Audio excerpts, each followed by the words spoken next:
I have no extra expenses, no bills out of my living. I have one credit card that's max because I've lived off of it, but other than that, I don't have cable. I haven't had cable in 10 years. We have cell phones, but, you know, that's required to live on. But other than that, nothing extra. On paper, my bills are $2,701. My income is $2,710. Do the math. $9 a month before I pay for food, gas, car repairs, any entertainment. There's no money for that. And my car is dying. It's paid for, so I don't have car payments now that I'm going to replace. And I don't know how to do that on $9 a month. $9 to feed myself, $9 to buy a car, $9 for insurance. Yeah.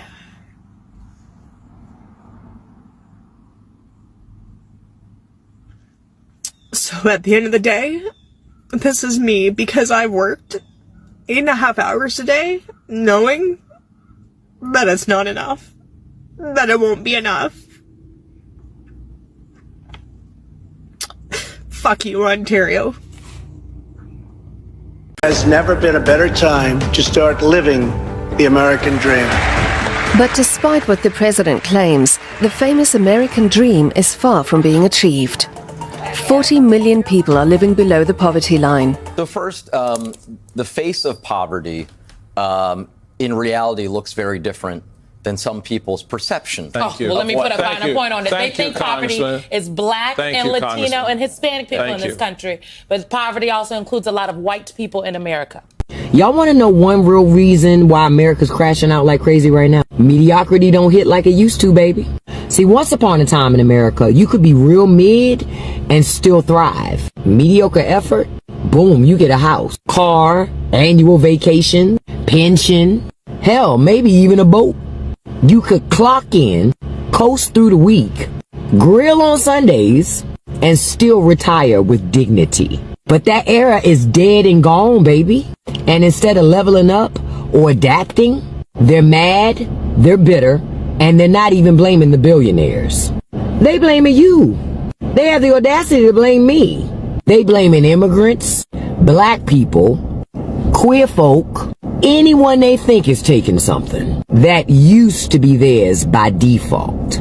See, they don't want equality. They want comfort. And when mediocrity no longer gets them that comfort, they start rewriting the rules to rig the game again. It ain't about fairness. It's about preserving the lie. The lie that being average should still be enough for them. Oh, you want to know how poor white Americans are treated underneath the post about white privilege? All right, let's get into it. Poor white folks are screwed by the system too, no doubt. Poor white Americans face poverty, unemployment, crappy health care, and a failing education system. It's tough, it's brutal, and it's wrong. But guess what? You're not also dealing with systemic racism on top of all of that. White privilege doesn't mean you're living in luxury. It means that you don't have the added weight of racial discrimination. You don't have to worry about being shot by the police at a disproportionate rate for looking too suspicious. You're not getting followed around stores just because of your skin color. You're not getting your job applications thrown out because they sound too ethnic. That's the privilege right there. It's the shit you don't have to think about every damn day. Imagine being poor and then on top of that, facing a world that is rigged to suspect, ignore, and punish you based just on the color of your skin. That is what people of color have to deal with. The system is screwing everyone, but it's got an extra special screw job for people of color. So, poor white Americans are treated like crap, absolutely. But they're not getting the double whammy of poverty plus racial discrimination. That's what white privilege is. It's not a get out of jail free card. It's the absence of a second set of chains. Open your eyes and see the whole picture. The system is broken for everyone, but for some, it's downright brutal. Hi guys, welcome back once again. I really hope you're doing fine. Okay guys, earlier on, white folks really thought that poverty was only meant for black folks until statistics really came out and said that 60% of Americans, white Americans, they are going broke. And they're so much furious because they're losing it and they're drawing in poverty while black Americans ain't saying a word. Earlier on, they really thought that poverty was only meant for black until the reality really checked on them. Until when they voted for this new administration. Kindly watch this clip till the end and then I'll be back with more comments. Poverty's traumatizing. Like, I've been struggling. Welcome to the struggle bus. Population me. I work in public health and I work with individuals who live in poverty. It is what it is. I actually love my job. Love it. Would do it for free if I could afford to. I'm middle-class cheap girl here. You see my posts about middle-class cheap girl outfit of the day. I didn't grow up middle class. I didn't grow up middle class at all. And I'm not talking working class, middle class, broke. I grew up poor. Like, poor. Poverty is horrible. It's horrible. It is a horrible place to be. There was a period with my parents where we were homeless. We lived in a tent. We stayed in a crappy hotel. We sofa surfed. I was probably about 15 at the time. You know, the panic of when the car starts making a noise. How are you going to fix it? You know, how is mom going to get to work if the car breaks down? Because even though we don't have much, we will lose everything if mom can't get to work. You know, brother is sick.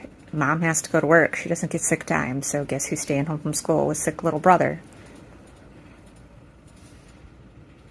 You know, and it's never ending. It's like there's no escape. You know, you'll take 2 steps forward just to have 3 things hit you in the face. You know, you'll save a little bit money to have whatever brakes cost 4 times of the amount of money you were able to save. And you have nothing. You have nothing. You have shoes falling off your feet. You live in Narnia up here and it's freaking cold and you don't have a warm coat and your fingers turn freaking blue when you go out and wait for the school bus. And then you go to school and the kids make fun of you because you smell bad because you don't have running water and you're hungry because there's no food at home. And you're worried about your brother who is at home because he's not school-aged yet. And you worry about your mom because your mom's with an individual who's mean to her. And you worry about when you get home, are you going to have to listen to your stepdad talk to you about how stupid and lazy and no good, worthless you are, while your brother's running around naked, eating a can of cream style corn because it's the only thing that was in the house, and the heat isn't working in the house because nobody got the fire going, and all the firewood is still outside soaking frickin' wet. So when you do climb it in with your no gloves and your no boots and your shoes that are falling off and your coat that isn't warm enough, you can't get the frickin' fire started because the wood's still frickin' wet. So you have an electric stove that you turn it on to heat with, and it doesn't really warm things. Then you finally, at the end of the day, climb into bed, and you feel something weird under you, and you look down, and there's a frickin' mouse in the bed, because the mouse is just trying to stay warm, too. So it climbed under the covers. And it's every day. Every day. There's no end. It's over, and over, and over, and there's no end. And it's like you're on a hamster just running on a frickin' hamster wheel, and there's never going to be anything different, and there's never going to be any change. And that is poverty. That's poverty. And I'm very thankful to be a broke middle class girl right now. You know, the groceries are pissing me off, but we have food in our belly. tonight, made a zucchini chicken mushroom dish over rice, homemade Chinese food. I'm sad because I'm craving, like, takeout Chinese food. But we have money to make homemade Chinese food and skills to make homemade Chinese food. But just being in that conference just rips off the scab that is still there of poverty, the traumatizing scab of poverty. And I know most of the people I grew up with are still there. So I feel guilty too for leaving poverty. I feel so blessed that I had the chance to go to college and marry somebody who took care of us, who was a partner in life. But so many people I went to high school with never left it.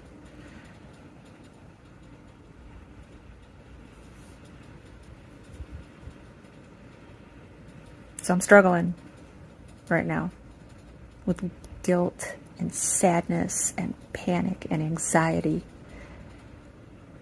from American poverty.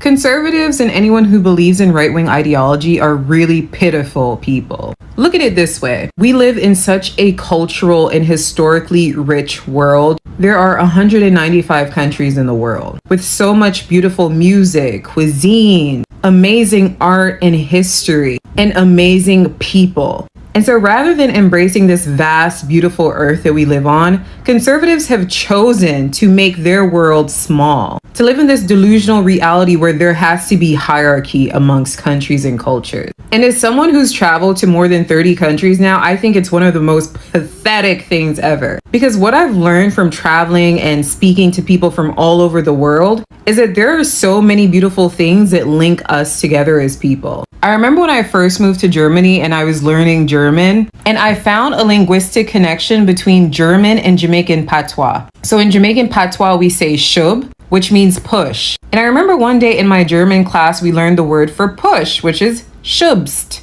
And I was like, that can't be a coincidence. So I decided to Google it, and I learned that there is this German-Jamaican connection where Western Germans moved to Jamaica after slavery was abolished and ran plantations there. And that's why we have Germantown in Jamaica. And a lot of white Jamaicans have German ancestry. And there were so many times where I was living in different countries or even traveling, and I saw a type of food, a piece of art that reminded me of somewhere else. And an integral part of traveling for me is sharing parts of my culture and perspectives with other people. But what you'll find with a lot of right-wing people is that they have a weakened sense of self. Their cultural identity is extremely weak, and this is why they have to rely on the hierarchy and the subjugation of others to feel like they have some sort of belonging in the world. They can only experience belonging by feeling better than someone else. Whereas a lot of us who have strong cultural ties, we don't need that hierarchy because a lot of us already know who we are. We have a strong sense of culture and belonging. And I think it is one of the most privileged things to have. Going through this world with open eyes and open arms and fully experiencing life for what it was meant to be. Beautiful. Not this miserable existence being plagued by hatred, but it's really hatred for themselves that they love to project onto other people. Can we talk about how miserable white people are for a second? Like, you know that white people are miserable, right? Like, have you ever looked a white person in the eye, even if they're like a big mental health person? You just look deep down and you're like, brother, you are not happy at all. And truly, it breaks my heart. But one reason, I think, one of the main reasons that a lot of white people, a lot of us are really unhappy and miserable is because we lack internal congruence. Now, congruence is a concept we learned early in grad school to help people heal. And congruence is basically internal alignment. Values and actions are on the same page, right? Like, we accept every part of ourselves. We feel peace, security in who we are, congruence. And no matter how hard you try, you can never find internal congruence if you're not congruent with the world around you. If you're not understanding what's real and seeing reality and affirming what's true. So like white people who deny patriarchy and capitalism's negative effect and oppression of the world and genocide that's happening around the world, like that's incongruent with reality. That is going to have an effect on us internally. Because to deny what's happening in real time, we have to deny certain parts of us, certain emotions, certain thoughts that come up. And the more we run for that, the more incongruent and separate we feel, the more dissonance that comes, the more miserable we are. And a lot of times we're not actually dealing with our own pain and our own reality because we're all suffering under capitalism and white supremacy. Like, it affects us different ways in intersectionality, but like, it affects us white people too. You don't think a stormtrooper in the fucking Star Wars movies hates his life? You don't think he hates being bossed around all the time? You don't think poor white people living in the empire, like in a city walls, like in a Game of Thrones, like you don't think that they're miserable under it, even though they're not miserable the most? To be congruent inside, to not be miserable anymore, it takes accepting the realities of the world, seeing how those toxic systems affect us, and then moving to actually be congruent. Because deep down, humanity has goodness at its center. So yeah, white people, we're miserable because we're not congruent, because we're denying the realities of the world, and thus denying ourselves. Just finished a morning run, sweating bullets, but I have to say this while I'm thinking about it. Almost every week, I see someone ask the question, why are white men so angry? And while I cannot begin to expound on the many reasons why that might be, what I can say is this: I view all social problems through a lens of societal systems, because as a sociologist, that's what I'm trained to do. And here is the design flaw in systems of privilege. When you build systems of hierarchy and privilege, when you build systems of hierarchy and privilege, the privilege is actually what weakens you. The privilege makes you weak because when you socialize an entire group of people to believe that I exist, therefore I deserve. I exist, therefore I am entitled. I exist, therefore the path of prosperity should be laid out very cleanly ahead of me, and I don't have to work hard, and I don't have to struggle, and I don't have to dig deep. I just have to receive. Meanwhile, you are socializing all other groups to survive with less resources, with less privilege. And so as a byproduct of their survival, they are becoming adaptable, resilient, creative, resourceful. They are developing the muscle for survival that they subsequently turn into systems for success and prosperity. Meanwhile, the privileged group is not developing these systems. And when they start to see the disenfranchised group becoming stronger, gaining opportunities, building systems of success, rather than say, hey, maybe we ought to be doing that too, no. Privilege doubles down. Privilege digs deep into the well of anger and grievance and says, you are the reason why I can't be successful. You are taking opportunities away from me and my children and generations. And so now, rather than develop the muscle of resilience, what I'm going to do now is start taking privileges away from you. And now I'm going to start taking your resources, and now I'm going to start burning your house down in hopes that you will get back to where I think you ought to be, which is underneath me. Not realizing that the more you do that, the more privileges you take away, the more systems of success you try to dismantle, you are only making them more creative, more adaptable, more resilient, and more resourceful. So it becomes this Ouroboros, this snake eating its own tail, because the very system that you designed to uplift yourself is actually the one that is putting you far behind, because you never develop the muscle, the work ethic, the resilience, the innovation, and the creativity as the disenfranchised group.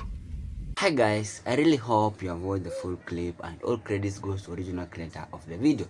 They say, never look down on others. You never know what tomorrow will bring. The white folks, for a very long period of time, they have that hatred that they have been hating black people or black folks for a very long period of time, to an extent whereby they really knew that poverty was only meant for black folks, until right now they are seeing or they are experiencing what black folks have been going through. And something that's really making them to be so furious is that they are drawing in poverty and black people ain't talking about it. Black people have decided to remain silent. And the reason why these people maybe are drawing poverty, they are going bankrupt, because we have all seen that research says that 80% or 60% of Americans are going broke. And the reason why these people are going broke is it's because of their hatred toward other people. It's because of how they are racist toward one another. First of all, we have all seen how the cost of living in America has really risen up to an extent whereby these white folks can't even afford the basic needs. And the bad thing is that these people were voting to hurt the black people. These people were voting to hurt the immigrants. These people were voting to punish other races. not putting in mind that the things we are really voting for, that it will just turn around on them and be hit by hit. Right now, we have all seen how America is just only meant for billionaires and millionaires. If you don't have money, you can't survive in America. And this is the reason why white folks are really crying out for help of how life it has really changed a lot. And they say, never hate your own brother and sister. And they say, if you dig a hole, make sure that you won't fall into it. And this is the reason why these people are really saying that racism is so expensive. Because if they could open their ears and if they could have the black warning, because a lot of black people really want these people to not vote for this new administration, but they didn't listen. They didn't want to be led by a person of different skin color. They really trusted Trump a lot. But right now, they are the ones who are really going through a lot. We have all seen how MAGA farmers, they are losing their farms. How they are going bankrupt. How crops they are really rotting in their farms. And a lot of Democrats, they just don't care with them. Because they say that we really warned you, or we really voted for you to stay in business, but you voted for this. And this is exactly what you get. So it's really high time these people to learn a lesson, because I think by right now they have really learned a lesson of how things it really changed. Because black people, they have decided to remain silent. I haven't seen any clip of any black person complaining of how life it has been so difficult. Because our black folks, they have been used to this kind of lifestyle. But the white folks, I really think that they just want, whenever they suffer, also black people should suffer. Because first of all, they voted for deportation of immigrants, not putting in mind that these migrants were the same people who are really helping the economy of America to grow. Right now, there are no immigrants in America, and all the farmers, all the farm labor, it has been stopped. To a point whereby these farmers, they are really coming out, crying out of how Trump really betrayed them. But in real sense, they are the ones who voted for this. In real sense, they're the ones who voted out of hatred. In real sense, they're the ones who voted against their own interest. In real sense, they're the ones who voted out of racism.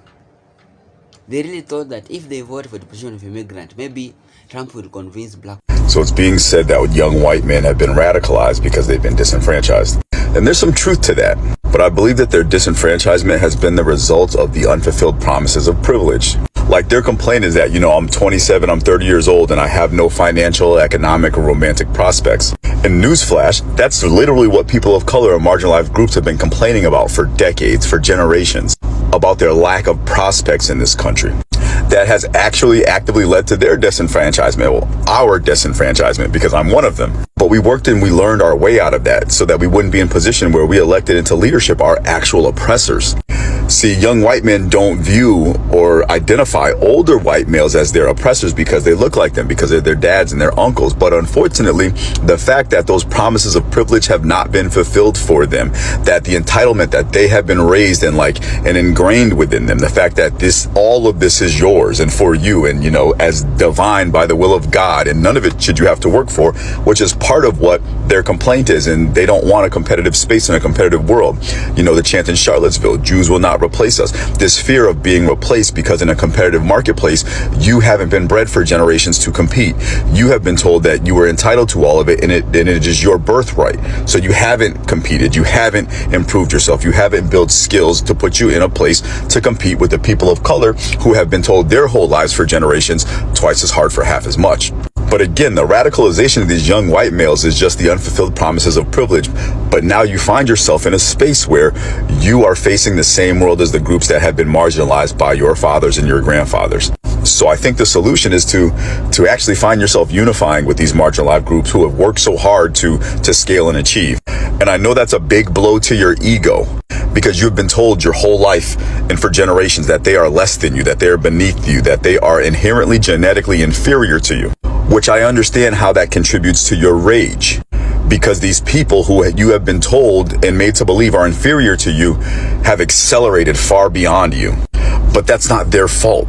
because they were never told that they deserved all of it by birth. It's the fault of your fathers and your grandfathers who withheld this from you. No immigrant took your job. Your father and your grandfathers and your uncles gave them to them. They preferred them to you because they will work harder for less money.